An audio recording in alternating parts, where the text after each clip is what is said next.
I asked myself, what can I do and who can I be? Mm-hmm. And I spent so much of my life being in the roles that other people put me in. And here, this whole other world was like just available to me. Hi, and welcome to Don't Drink to Feed podcast.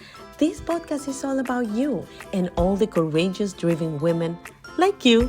We are here to inspire, to empower, to share, and to embrace one another.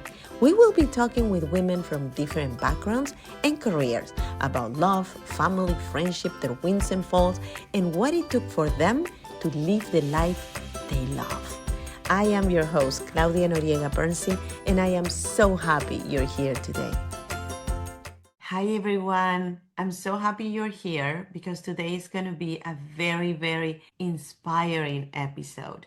I have Risa August. She is an award-winning author, screenwriter, tech speaker, gestalt practitioner who turned a brain tumor diagnosis, a cross-country bike journey, and the how you say that, of a former life into a story of radical reinvention. And the reason why I'm so excited about having you here is because I don't want to say just women, but generally women allow circumstances to define how our life is going to be. And sometimes we go through something or we experience something and we just accept it as that. This is my life. This is what I'm supposed to be doing. I don't get to want more. And we don't even get curious to figure out what can we really do. And I think those three letters, can, means a lot to you. And before we get into that, can you please share a little bit about your story with my audience? Absolutely. First, Claudia, I'm so grateful to be here. It's such a gift to be here on the Chinese New Year fire horse coming in, and it's about abundance. And I get to be on here with an abundance coach. I mean, it feels so perfect for me. So thank you. Thank you so much for having me on your show. A little bit about my background. My biggest turning point, this is kind of where everything started shifting for me, was in the year 2011. I had just finished my first Ironman race a few months earlier. I had a successful wedding and an event planning business going, and I was married to my husband, and we had two dogs and lived in our dream home, and that was my life. I started noticing things changing in my body, things I couldn't explain, and that sent me on a 7-year journey of knowing something was wrong in me, but I kept getting dismissed, and I honestly think people started to think I was crazy. I started to think I was crazy, but then 7 years later, I was diagnosed with this massive brain tumor and a very destructive disease that was changing my body completely. And that was kind of the starting point of my whole new reinvention was when I was diagnosed. Having cancer, having had cancer myself, I can identify with you when you hear those words because you never know how it's going to end. They give you that diagnosis and then you're like, okay, what am I going to do with this? Especially when you have kids, right? And it not only affects you and your kids, but also your partner. I mean, considering all the possibilities, all the alternatives, what's going to happen if she doesn't get better.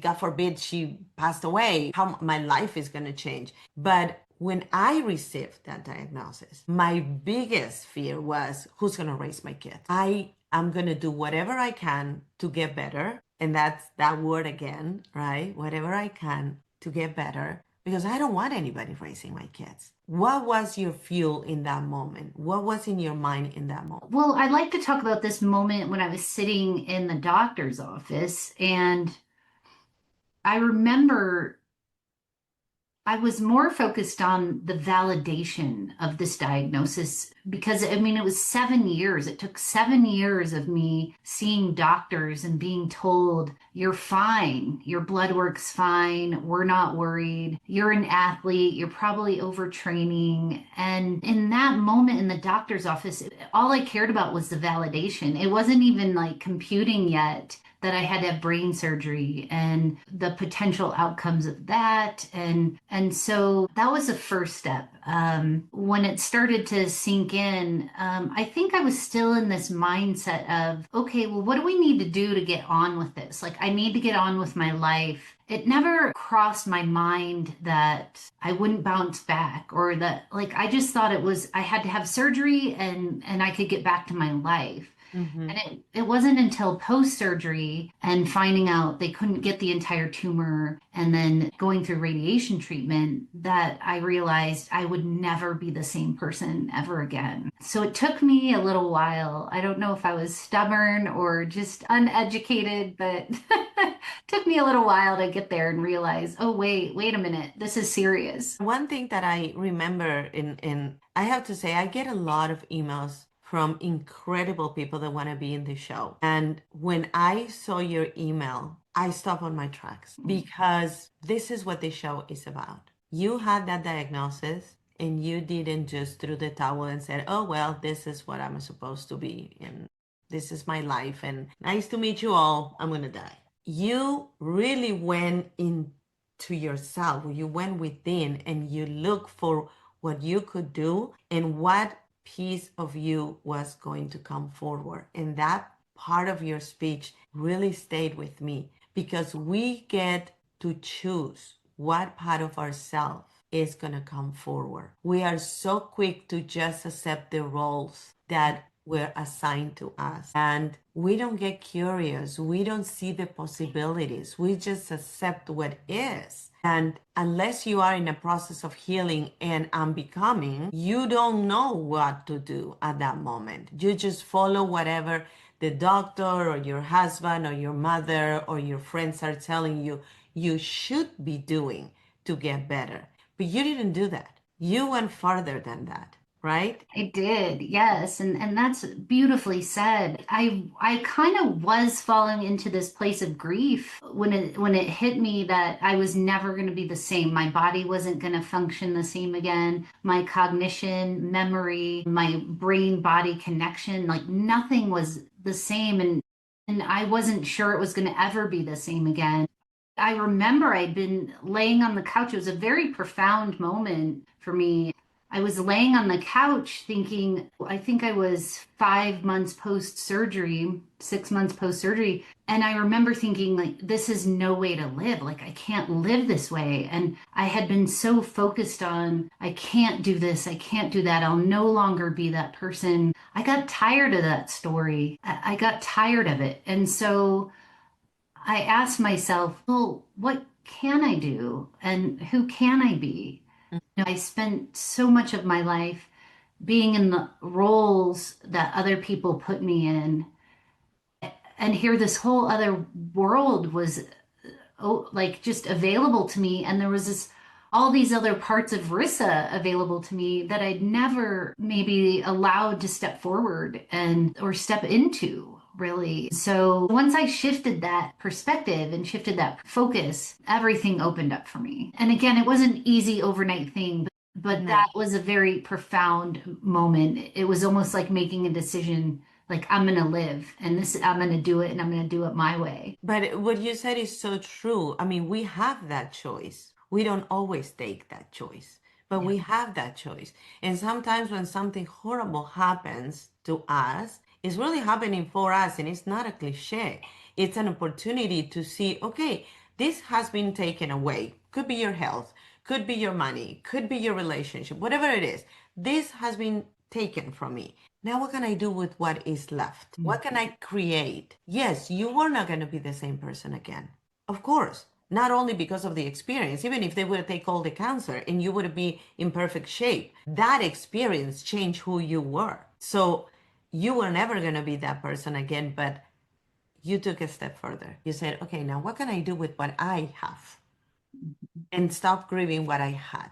And one of the things that you talk about is the linguistic framing. And I would like you to explain that to my audience and really go deep in the importance not only of the words that we use when we communicate, but the way we communicate with ourselves. Yes, well, I've learned a little bit about neuro-linguistic programming and linguistic framing, and when I was in that place of feeling stuck on that couch and I shifted to can, I actually turned can. I took the letters from that word, CAN, and I created a mantra for myself, capable, able now. And I kept repeating, what am I capable and able to do right now in this moment? And that kind of allowed me the space to take a step in that moment, like to simplify it. I didn't have to know the big picture or where I was going to get to. I was able to just focus on that moment. And so the first step that I was capable of was getting off that couch.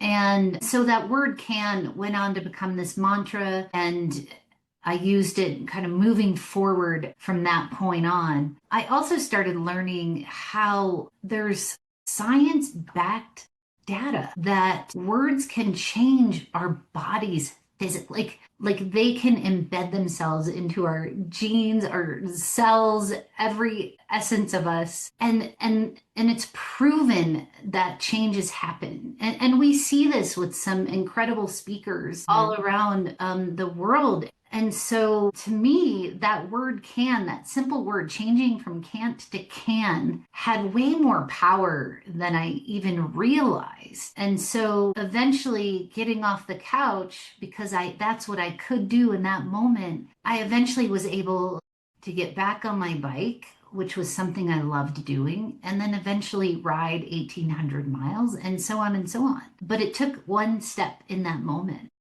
It was incredible that you were able to jump in that bike after all that. And it was more incredible for you to go from Canada to Mexico and the Pacific coast. That is like mind blowing. But one of the things, and I'm reading here, one of the things that you wrote was this soul healing journey turned into a reclamation of self. How that happened, because that again didn't happen overnight. So I imagine every mile you were a different person. Every mile that you accomplish, every piece of land that you conquer in this journey shed a side of you and allowed a different Risa to come up, right? Oh, that's beautiful.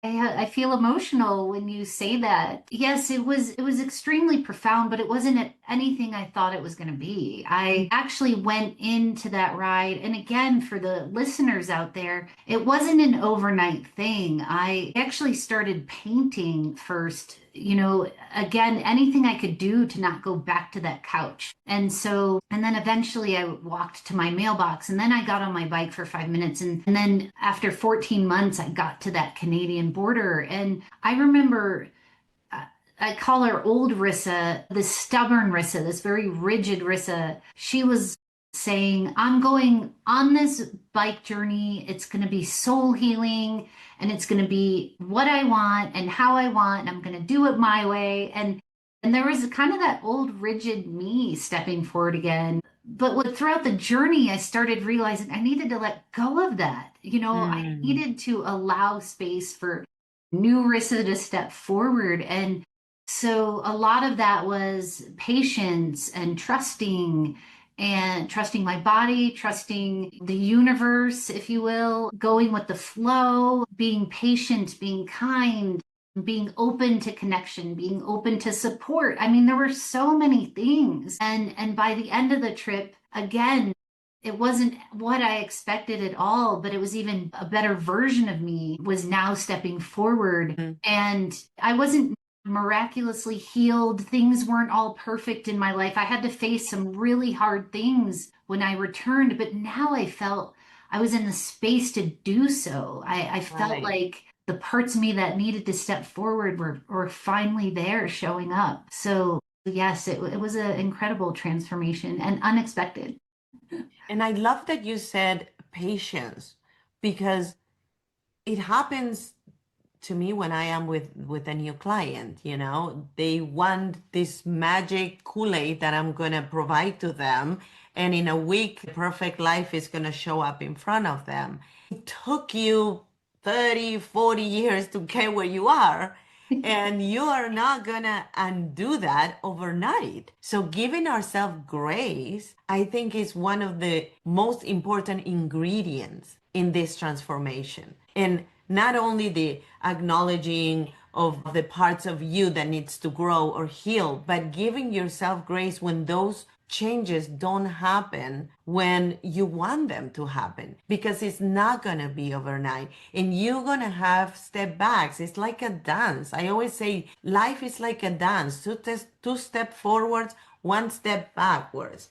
And as long as you keep moving and you keeping the rhythm going, then you're freaking dancing. And that's the goal, right? So, and it's sometimes we get frustrated with ourselves because our brain is telling us one thing and our body is telling us other things. And having patience and giving ourselves grace to adapt to what is available for us in that moment doesn't mean that we're settling, doesn't mean that we're giving up, doesn't mean that we cannot do it.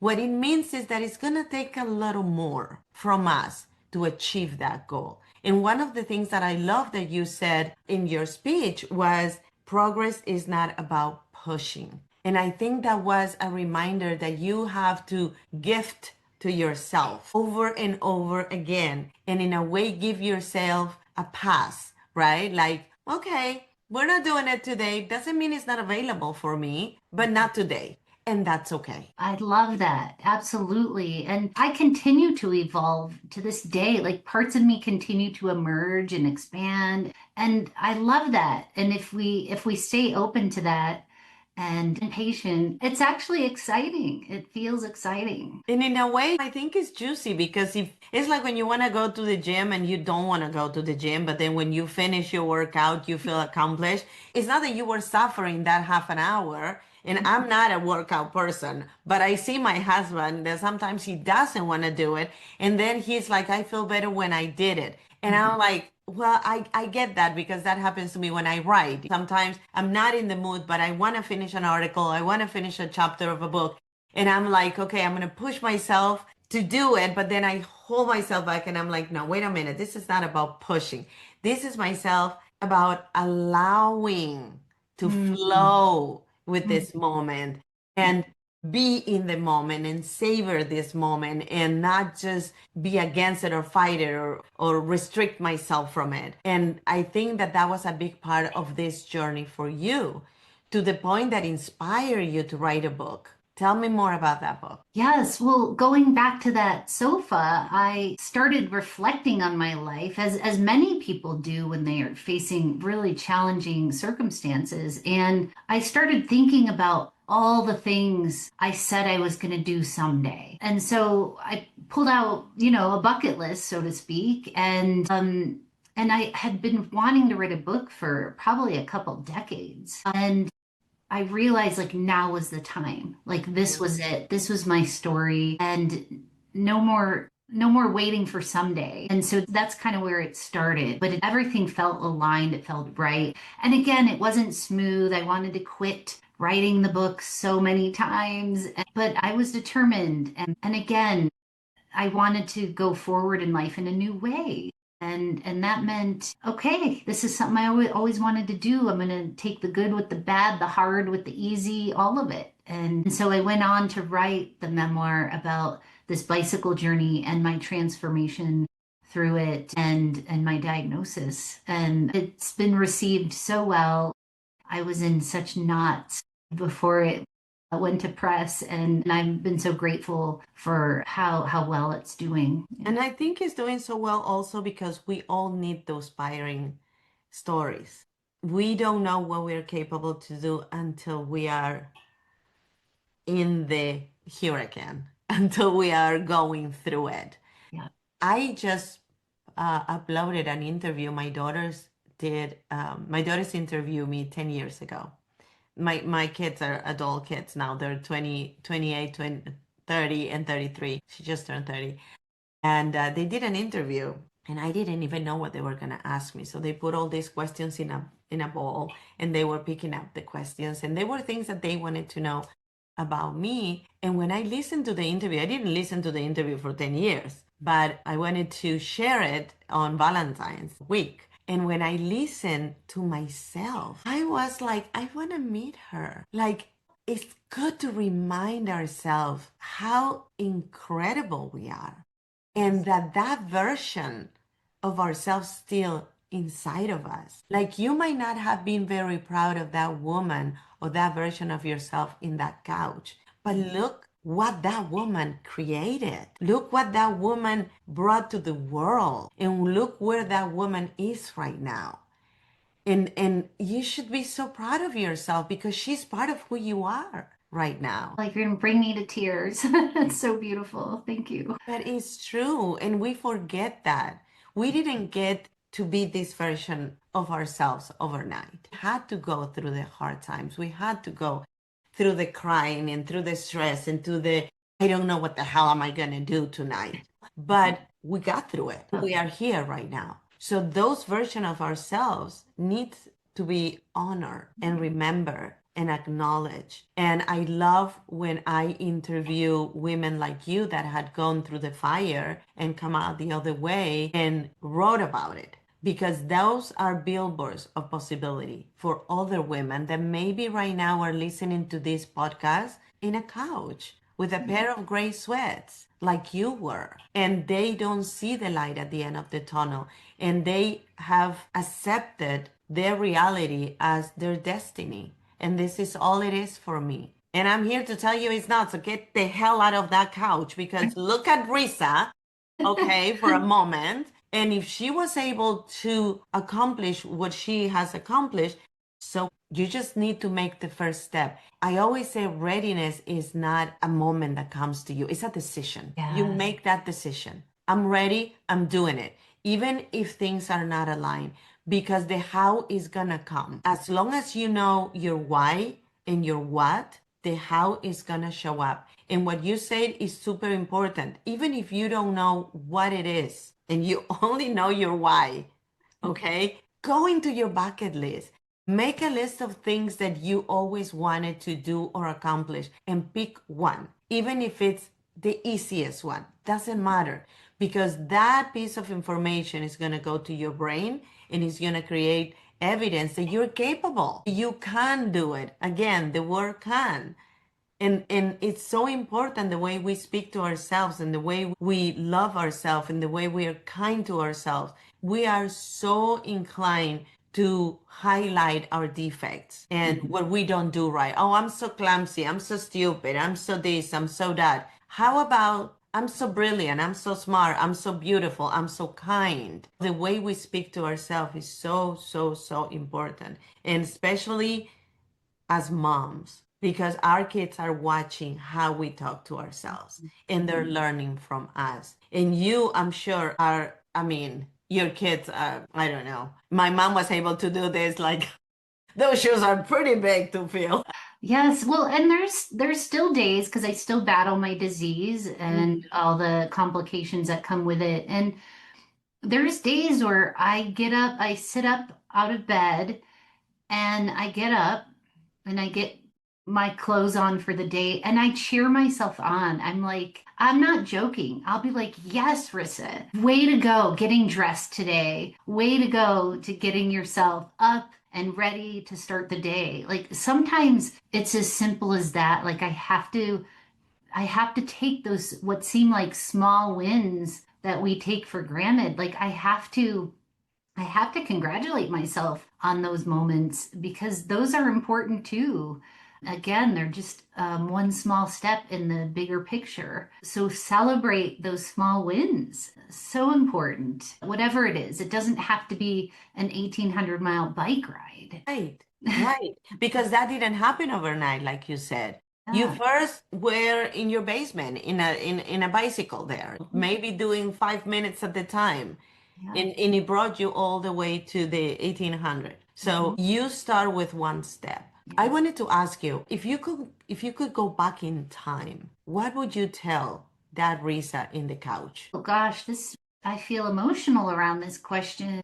What would I tell her? I would say you get to choose how you move forward. That's your decision. You get to choose. No one else gets to determine that for you. It's your choice. That's what I would say. Yeah, and it is. It is our choice. It is our choice to stay where we are. It is our choice to make different choices. It is our choice to move forward. It is our choice to accept what is. It is really our choice. And I don't think we realize that until we make the choice. Absolutely. Again, I didn't get off that couch ever knowing if I would finish that bike ride, but I made the choice to get off the couch. Yeah.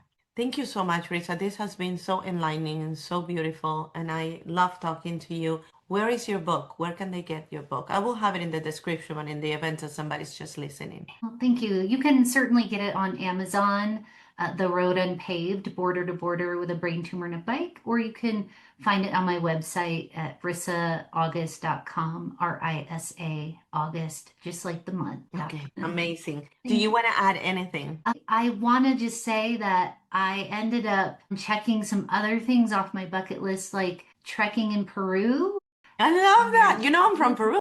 Yes, I do. And I went on to ride my bike across northern Spain, and I started taking dance classes and art classes and going to theater and taking improv class. So the sky's the limit. I just wanted to say, make it your best life. Yeah. And it all started with a choice. Started with a choice.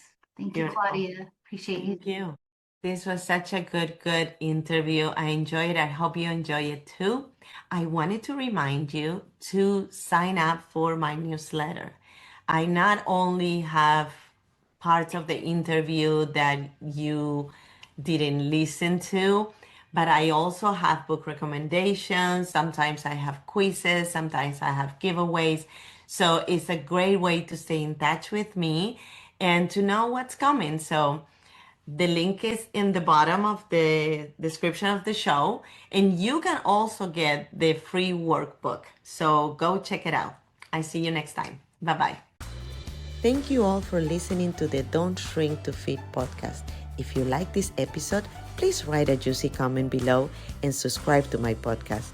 Remember, we can only fly if we embrace each other.